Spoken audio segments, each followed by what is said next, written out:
Good morning, everyone. So today I'm going to be making spinach cheddar chive scones. Here's the recipe. I'll post a link to it below and found it on Pinterest. It's from a website called Weelicious.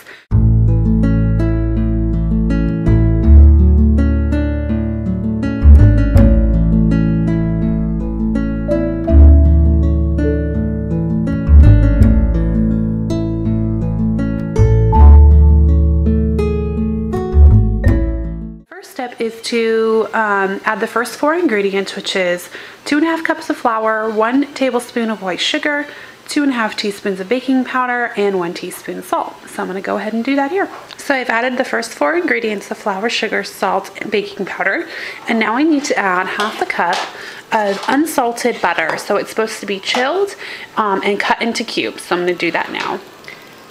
The chopped up butter has been added, and now I need to mix with a pastry blender until it becomes the texture like of a coarse like cornmeal or something like that.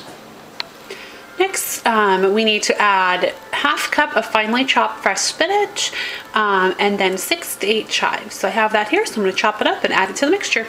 The spinach, chives, and cheese have been added, and so now I'm going to add 3/4 cup of whole milk, and then I will be ready to mix everything together and let it sit there for just a couple minutes so that everything can soak in, and then prepare the scones.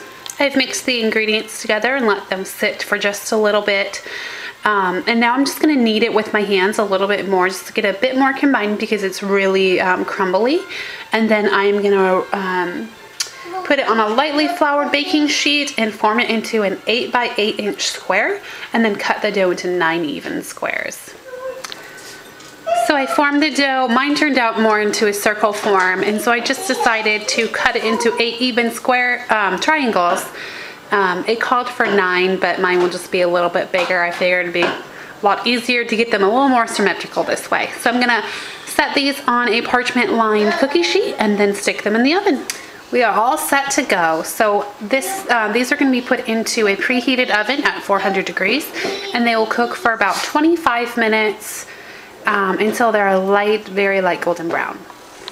I have 2 minutes left on the clock, but they are smelling really good. And yes, they are golden brown. So I'm going to take these out. So if and when you guys make this recipe, I would definitely suggest, my oven doesn't cook. My oven always tends to take longer than most recipes recommend, so be sure to watch them, but they look wonderful. And here's the finished product. I actually removed them very quickly from the sheet because they're a little bit more done than I would have liked. They're a bit darker on the bottom. Definitely not burnt though. But yes, next time I will make sure to set the timer for probably 5 minutes left than it's adjusted, so about 20 minutes. And as I said, my oven typically takes longer, so that's definitely something to watch out for. But I love that the recipe recommended or said to use the parchment paper, because that is something I always think of after the fact when I'm washing the pan.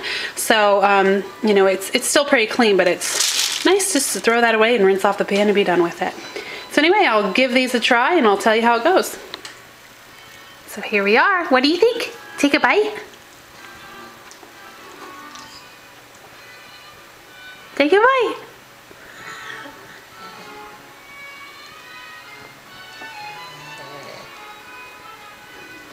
Is it good? No.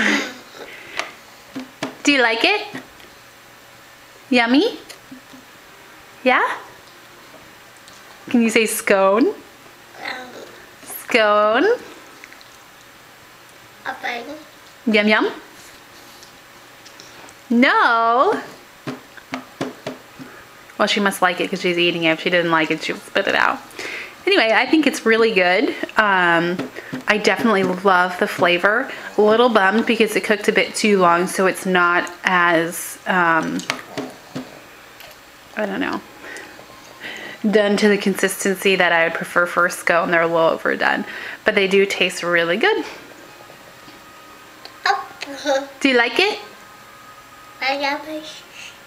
Better sleepy. Is it good? Yeah, you like it. So if you guys decide to make this recipe, let me know how it goes. I'll go ahead and post the recipe down below.